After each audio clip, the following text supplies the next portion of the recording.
What is up, guys? It's Fernando back with another video. Today we will be doing my SummerSlam 2026 Night 2 review, and boy, we had an absolutely amazing, brilliant night of wrestling here at SummerSlam. This was just absolutely amazing. I can't say it enough. From the show just ended, I'm still like just trying to process all of this. Literally ended 1 minute ago. And this is what professional wrestling is all about. This is what I fell in love with. And this show really gave me hope for the future, that WWE can build storylines, can have good matches, can pace the show really well. From the past few months, it has been completely awful, but the show, especially that main event, really reminded me why I love this thing that is professional wrestling. So let's get into it. We're going to start off with the main event, and bear with me, I'm going to be looking at my notes a lot. This is probably going to be quite a long video, but anyways, we're going to start off with Roman Reigns versus Seth Rollins for the World Heavyweight Championship, and like I said, this match was absolutely amazing. WWE and these two performers did exactly what they needed to do to end the whole entire show. We're going to get into it. We have the match starts real basic with the two getting the better of each other. Seth kind of playing mind games. Roman doing what he always does, the classic Tribal Chief Roman Reigns stuff where he's talking shit, really messing with them. So we have that going on for like the first maybe quarter of the match. And then we get to the outside. They start battling on the outside. And then they eventually work their way to the crowd. They start punching each other back and forth through the crowd. Roman hits a suplex onto Seth onto the floor, which looked really brutal. And then they make their way to the ringside area. And Seth Rollins lines up and does the whole oorah thing like he's going for the spear. And Roman Reigns is able to counter it, catch him, turn it into a powerbomb, and powerbomb Seth through the Spanish announce table. And so this is where we start getting real heating it up. So Roman Reigns goes back, breaks the count, yada, and he goes for another powerbomb, and then Seth counters that and turns it into his own powerbomb, and powerbombs Roman through the English announce table. And so both are on the outside, and they both are waiting until the last second. They both make the last minute dive into the ring to make it in time for the count. And as soon as Roman gets in there, Seth got in about a hair earlier. He gets in, and Seth is able to hit him with a pedigree, and obviously Roman kicks out of that. And then this is where we get into that type of the match where it starts into the finisher fest. Both guys hitting their biggest moves. Roman goes for a spear.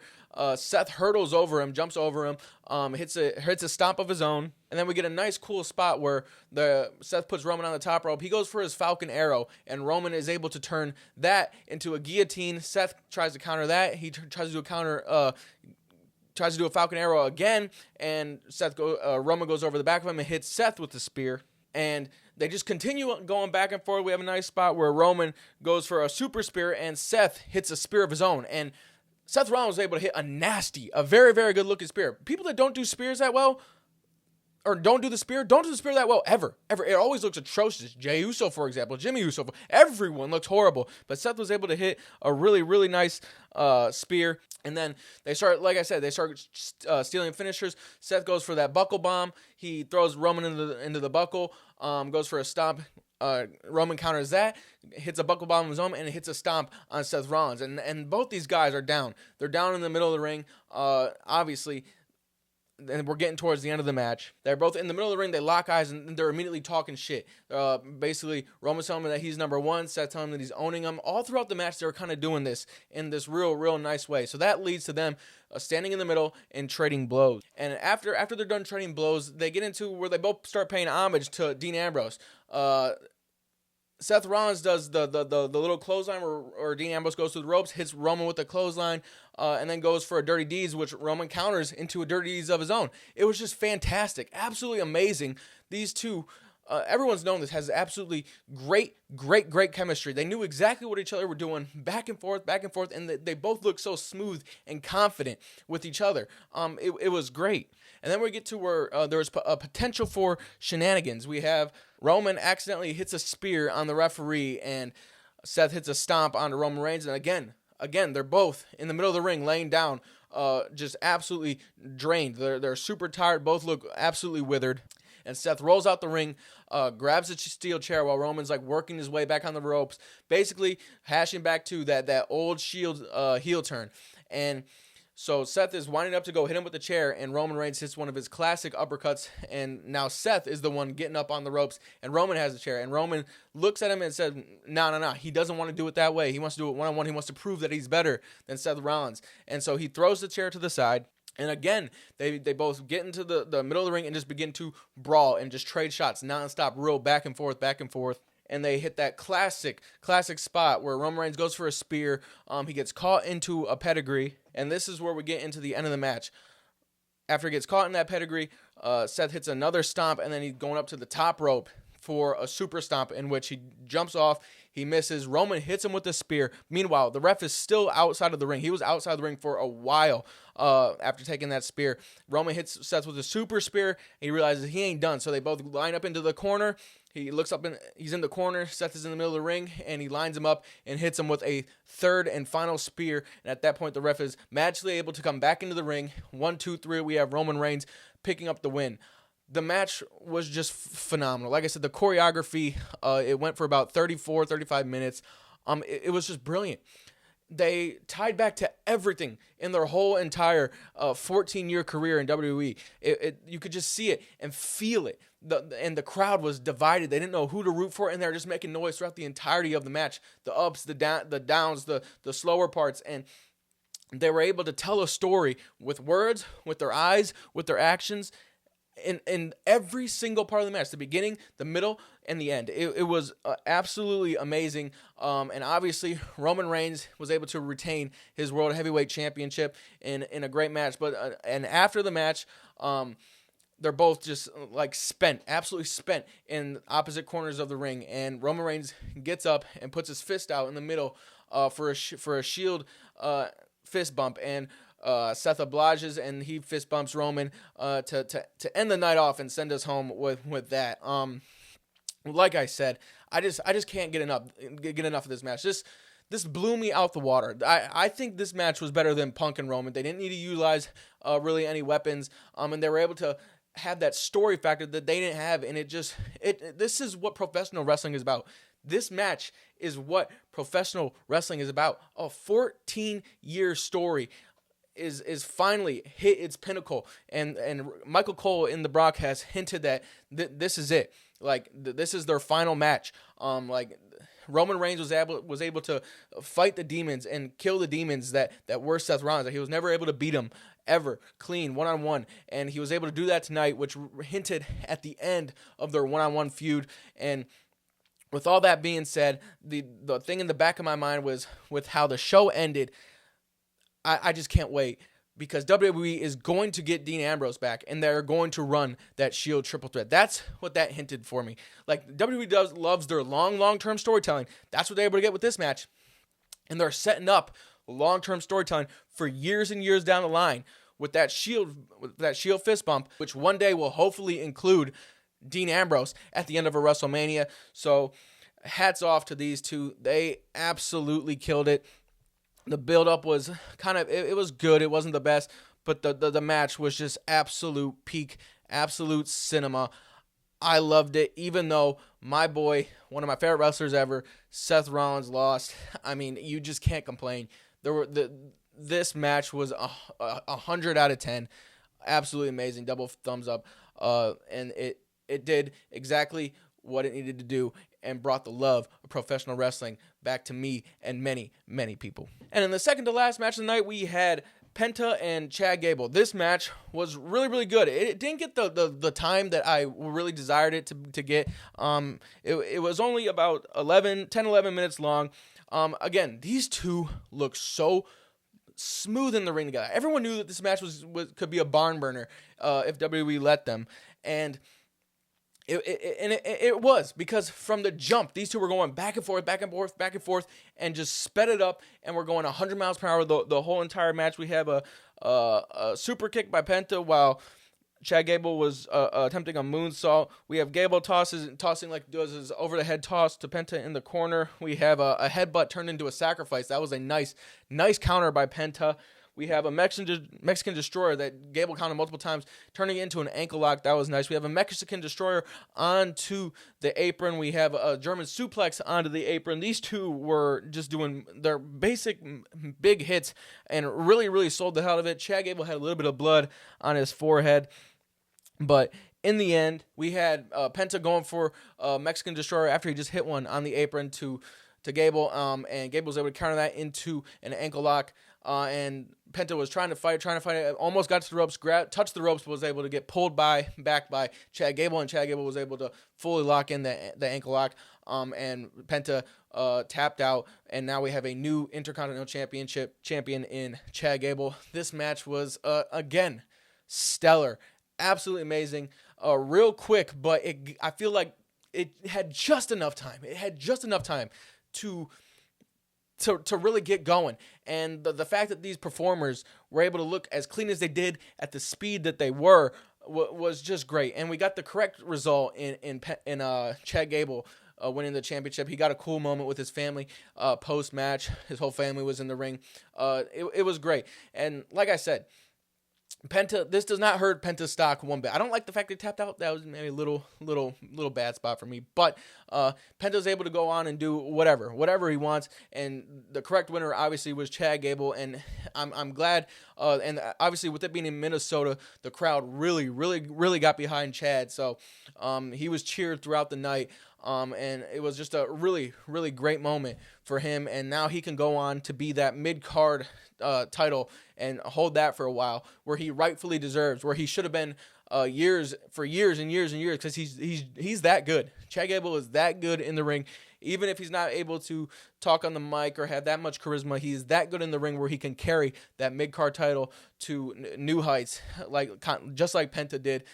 So overall, again, sad Penta loss, but it was just straight positive. Another great match. And then we have Danhausen versus Dirty Dom in the Human Money's on a Pole match. Now, this match was the fourth match of the night, and this was the bring the crowd down match. This was, let's let everyone settle down, and for the two matches that we're going to have up next, which is Penta, the Intercontinental Championship match, and obviously the main event.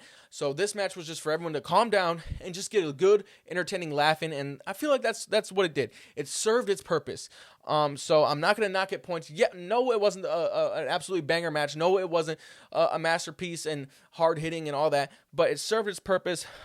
Quickly into the match, JD McDonough comes out and starts trying to fight off Danhausen, which the Mini Housens come, take him out. We have Mini Lucha Hausen who takes out JD McDonough, and they get the upper hand. Danhausen is attempting to grab the money. JD gets back into the fold, takes out Danhausen, and then we have where they use some character development here. JD McDonough is trying to take out Danhausen, and he calls for Joe Hendry. And Joe Hendry comes to the ring. You say his name, and he appears, comes to the ring, takes out JD McDonough, and now we have pretty much a one-on-one match. And Dirty Dom and Danhausen are looking at each other on the outside of the ring. They both race to the Human Monies, which they both get up on top of the rope. Dirty Dom's able to get the advantage, knock off Danhausen, which Danhausen's on the ropes after taking a low blow from the ropes, and he curses Dom. Some pyro goes off, Dom falls off, and Danhausen able to get his Human Monies. Like I said, this match was never meant to be a technical masterpiece. This was only supposed to be that filler match for entertainment and to bring everyone down, to bring everyone back in. And that's exactly what it did. Gave us a nice, fun match. As for the future of it, Danhausen, everyone knows he can do whatever. And people were afraid that this match was going to hurt the stock of Dominic Mysterio. The stock of Dominic Mysterio, in my opinion, is not hurt. The reason for that being is he hasn't appeared on TV in the past few months, except for this Danhausen feud. So there was nothing for him to lose. And with that being said, I think he's going to go back to AAA for the time being and defend that AAA Mega Champion. So this was just for two big names, obviously a heel and one of the biggest names, Danhausen, to get onto this card, and it served its purpose. So for that, I'm still going to give it a thumbs up because it did its job. Then we get into the women's ladder match for the interim WWE Women's Champion between Charlotte Flair, Jade Cargill, Tiffany Stratton, Chelsea Green, Lash Legend. This match wasn't the most stellar ladder match, but the winner made up for it. The winner absolutely made up for it. We had some okay spots. My favorite spot was when they were on the top rope, Tiffany Stratton and Lash Legend, and Lash Legend was able to do a pop-up powerbomb to Tiffany Stratton on the top rope and powerbomb her onto a ladder propped up in the corner. That was great. We had a spot where Tiffany Stratton was on the ladder. She was about to grab the title, and her best friend, her newfound friend, Chelsea Green, pushed her off. She was swanton onto everyone on the outside, and that's when people really started getting the whole night. The whole match, people were cheering for Chelsea Green. Chelsea Green was so over. Nobody wanted anything to do with any of the other 4 other women. The only thing people wanted was Chelsea Green. So she is on the ladder. She's making her way up. Everyone else has just gone swanton on the outside of the ring. And we have the baddies, Michin and B-Fab, come. And this made me lose it, man. I was so frustrated with this. But they come out, they take out Chelsea Green, and she's caught in the ladder, just caught with her legs tangled in the ladder. We get all 4 other women, Lash Legend and Tiffany on one ladder, Jade Cargill and Charlotte Flair on the other ladder, and they're all fighting it out. Jade Cargill pushes Tiffany and Lash off their ladder, and she starts fighting with Charlotte Flair. All in the meanwhile, Chelsea Green is just hanging down dead, completely lifeless, just like a corpse. It was brilliant. And the whole time these 4 women are fighting, we're having a big moment here. Everyone's just cheering for Chelsea Green. Everyone's just cheering for Chelsea Green the whole time. No one gave a damn about anyone else. But anyways, Charlotte and Jade end up taking each other out, and then we have Chelsea Green hanging on the ladder. At that moment, they put the camera on her face. She wakes up. And Wade Barrett and Michael Cole were absolutely brilliant in this moment. Their voices were cracking. They were selling the hell out of it. Wade Barrett said Chelsea came alive. Like, she was like, it was a great moment. She's able to pull herself up and climb and win the interim women's champion. This was the best call of the night. When you can pull something out of left field and hit me off guard, you've done a great job, and they did that with Chelsea Green here. It was amazing. The fact that she's so over, and WWE actually capitalized on it. They capitalized on Chelsea Green being so over. Yes. She is now the main eventer. She's always been a main eventer. She is that good. She is that entertaining. She's a main eventer. And this was just the right call because it gave people what they wanted, and it shocked us. It gave us that shock value that we never, ever get anymore. And for the foreseeable future, guess what? We still have Rhea Ripley as the actual women's champion. But it doesn't matter because if you want Chelsea Green to go on and lose to Rhea Ripley, that's doable. Because guess what? We got our moment. But I think WWE is doing something a little clever here. I don't know for how long Rhea Ripley is going to stay out. So could Chelsea Green potentially defend this interim women's champion? Maybe. But guess what? We got the moment, and now we have some mystery of what's going to happen. Will she immediately go face Rhea Ripley? I'm not too sure, but it was just a great call and a great fan service moment, and absolutely congrats to Chelsea Green. She deserves it. She's putting in the work. She does what she's told. She's willing to do anything, and it all paid off here at SummerSlam. And now we get to the United States Championship match between Trick Williams and Baron Corbin. I'm just going to say it. I liked this match. It really encapsulated the character of Baron Corbin. It did exactly the plan that WWE had it to do. We have some cool spots. Baron Corbin, he was able to use his heelish tactics and his heelish movements by really slowing down the pace, grinding it, making a slow, hard-hitting match. But the thing about Baron Corbin is his moveset is so damn good. When he brings out his signature moves, the deep six, the end of days, it is just a thing of beauty. He works so well. He looked real aggressive. The parts that I didn't really like of the match was when Little Yachty got involved. He ended up hitting Baron Corbin in a kind of mistimed spot. Baron Corbin, I heard him had to yell at Little Yachty to hit him with the stick. And then he takes him out. And then we get a spot where Little Yachty's on the apron, and Baron Corbin hits Trick Williams into Little Yachty, and he goes through a propped up table. So I didn't really like the spots with Yachty. I thought that was a little odd. It was weird because Trick is a good guy and Yachty was helping him cheat. But anyways, after that, the referee's paying attention to Yachty on the outside. Baron Corbin was able to hit Trick Williams with the United States title and hit his end of days, and we have a new men's United States champion, and this was the correct call. and it did exactly what it needed to do. Everyone in attendance was bummed. Everyone in attendance was like murmured and just had a sad look on their face. And that's exactly what you want with a character like Baron Corbin. Great call by WWE, because if you have him come back, you build him up as this pain dealing badass, and he comes and loses immediately, the stock just plummets. It goes right down the drain.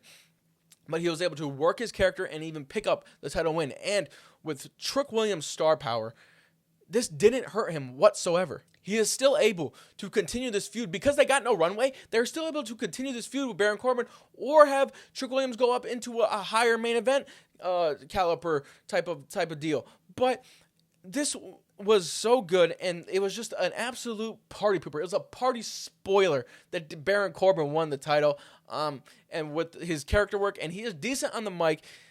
I can't wait to see where he goes and how long WWE keeps this hype train on Baron Corbin.